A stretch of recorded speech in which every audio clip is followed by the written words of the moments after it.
They're having fun. Can I rinse this? Yep, rinse it in here. It's cold. It's cold. I like to rinse.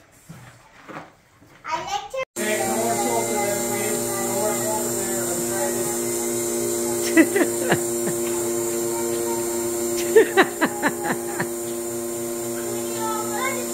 Stop. Your rinse water became soapy, Daddy.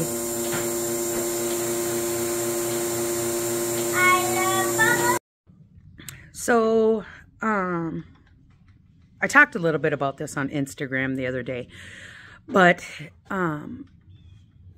we noticed that our calf brisket was starting to really hurt Susie's teats with nursing. I mean, like tearing them up pretty good. And so we decided that we were just going to transition him to bottle or bucket.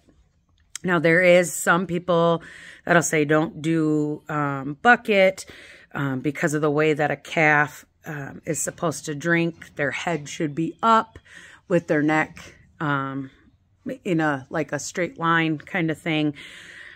You can do what you want. We've never had a problem with buckets or bottles. But anyway, so the point is, we tried one of those quiet wean nose rings. And basically what it is, it's I'll show a picture right here. And it's a flap. And on the top side of the flap, it has, like some might have little bumps, some have little spikies, some have just an uncomfortable groove. Because the point is that when the calf goes to nurse and he goes up, that top side of it is going to hit her in the udder, and she's not going to want to let him nurse, so she'll, you know, push him off, whatever. But the nose ring flips up so that when he's trying to eat in the ground or on grass or hay or whatever, it flips up so that he can safely do that. It doesn't restrict his eating. It only restricts the nursing. Now, we've always calf shared. We have always had a separate area for our calf to go when it was time to completely wean. But like I said, here we don't have that because we took down the goat pens after we sold the goats. So that's why we tried the quiet wean. Anyway, we ended up having a little problem with the quiet wean, and he had it in for about a week, and basically it just sits in here, kind of like a septum piercing, but it doesn't go all the way through the cartilage. It just sits there. He had it on for about a week, and one morning when we were milking, we had noticed some blood coming out of his nose, and Brett looked him over and didn't see anything wrong or whatever. And then that evening, when I went out with Brett to milk, I noticed that the quiet wean was like cockeyed in his nose. Well, it turns out it had rubbed a hole through his cartilage, and the one end of it had went through. So basically he now had a septum piercing, which is not how it's supposed to be. Anyway, sorry, Brett's sawing on some metal right now. Anyway, so we had to hold this calf down. Brett had to use snips, and we had to cut it out by pieces and pull it out. Poor little guy. He's okay right now. We cleaned it out. He is healing. There's no blood. It does not look infected, nothing like that. But the moral of this story is, if you use a quiet wean, please double check it. Often, some people say you leave it on for, you know, we read everything from 4 to 7 days to 6 weeks. Okay. Regardless, just keep checking it just in case that could happen to you. So now that leads me into this next part. So, because we can't use the quiet wean again, we still have to wean this calf. Brett is building a calf hut that we are going to put on the side of the barn. He is using trees, similar to the woodshed that we're building here. But he used trees for poles, and the tin from the old barn that was there, that's what he's cutting right now. And so we are making the calf hut now, and then we are gonna fence off a little area for him to be in, so that Susie's teats can start to heal up. And since I showed you this, I figured I would kind of give you a little update on the progress. We had to stop, like, because of this calf hut building. But this is the woodshed that Brett is building. All pieces, minus the screws, came from our farm. So these ends here, we have a gentleman from church who has his own sawmill and gives us his ends to burn. And he had dropped some off before we had our wood stove. He knew we were getting a new wood stove at this place. And we just had them in a pile here. So we are using that as siding. So basically it kind of looks like half log siding, just like that. And with a woodshed, you don't need to have it airtight because you want air movement and airflow through it to help cure your logs. However, you don't want rain in it. So this is a good way to do that. And then the roof and the back side here will be tin from the old barn. And then all the poles, all the uprights on the bottom, the back, all of that is trees from our grove. So Brett just cut them down, cut them to size, and there you go. Even these cross beams here, these are these boards that he just cut and used, and those are only there to help stabilize while he's stabilize and keep it square while he's trying to build the rest of it. But so yeah, everything in this came from our farm, and it's gonna look great. All right, here's the calf shed. You're gonna start doing that while I'm recording, aren't you? Okay. And it is gonna go actually right here where the boat is.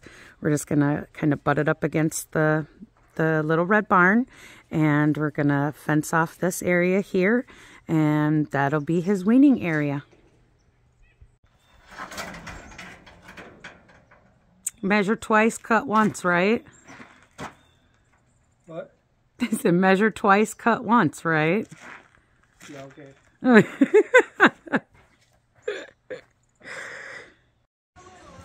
All right, so the new wood stove is in completely, already plumbed, blah, blah, blah. Let's talk about some of its features. So the firebox can hold 18-inch logs. It has down here, this is the ash tray. It pulls out. We have this bucket over here to dump ashes in. Brett actually welded this from steel tubing and then spray painted it. So we have a little setup for the logs. The top, yes, it is a cook's top. It has, let's see if I can do this one-handed, excuse me. It has this little piece here that goes in, and you can lift these up. There's two of them. There's one here and then one under this. On the top, it has a little warmer with a temperature gauge for the warmer. Okay. This side and this side. This is the, sorry, keeps going out of focus. This is the venting pipe. But this side and this side can hold a loaf pan. So you could warm up your bread in there or proof your bread or whatever you wanted. So to those who asked, this is not a top of the line cook stove. It is medium. It came from Menards. We had to special order it. I will link it in the description for you. I'm not an affiliate, so I get nothing for it. But anyway, it is doing wonderful for us. We heat water on top, got my percolator up there. The other day we warmed up some bread in the warmer. So it's doing wonderful. For those of you who have asked, this bottom here, so Brett built up, it's about a 4-inch, 3-inch, 4-inch hearth for it. This is just tile. And then this back here, the backers are again from the old, it's tin from the old barn. And then for, I don't know if you can see it.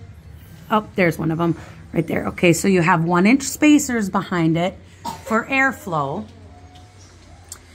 And then the wood stove has to be so many inches away from the back or any combustibles, that kind of thing. So just pretend you don't see that little box down there. But it is working wonderful. We've used it, I don't know, maybe 6 or 7 times since we installed it. We did do an outside burn with it. So before we even brought it in the house, Brett put it all together, set this flue up, and then we burned it to get rid of all of the paint fumes, whatever is on the outside of it that they coat it with, and on the inside, which is a very good idea because otherwise it will make your house just reek. But yeah, so that's all done and in and doing good. All right. Attach it to what? The gate panel. Yeah, that's for you to figure out. I'll figure that out. That's it as we go. And as we go. So there's the calf hut. We just put it next to the little red barn. And then, like I said, we're going to go across and back and over. Give them a little area or whatever. And that'll be the weaning pen. So I'll take a video once we get it all fenced in and everything too.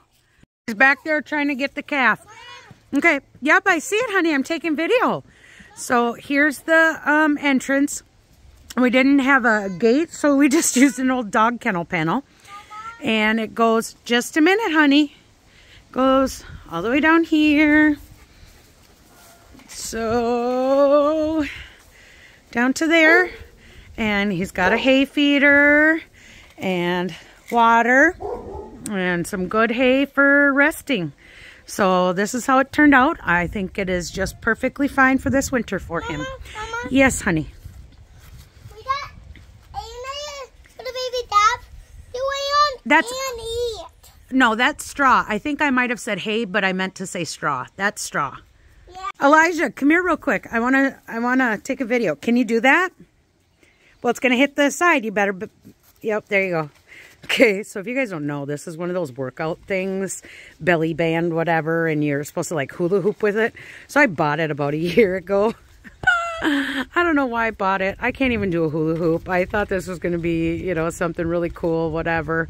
Yeah, no, the kids use it now. Okay, yep.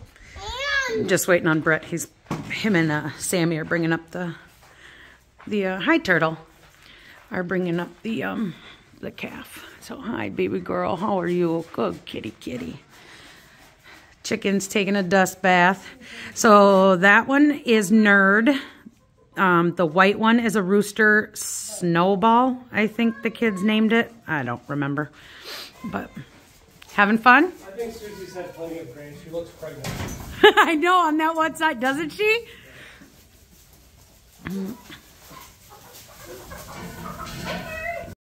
Get. Go. Groot. 9. Whoa. Yeah, we're gonna put the halter on him, or the lead rope on him, excuse me, and walk him into his new pen. No. We have one hanging up over here. Okay, Groot. 9. Tammy, I want you to come in here because I want you to kind of push him behind it. Mama. Yep. Yeah. And Mama. Yes, honey. Mama. What? Is the baby dab being annoying on the magic? Come on. Come on. Oh, just don't step on my feet, buddy. Come on. Well, don't push him over. Pick it. Yep. Do that with his tail.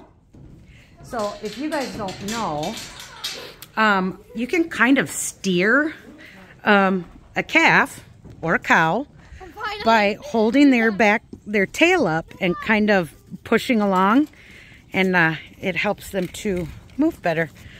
Did you go in there? There he is. Yeah, I looked at it. Yep. Oh, such a good boy. Dogs 9.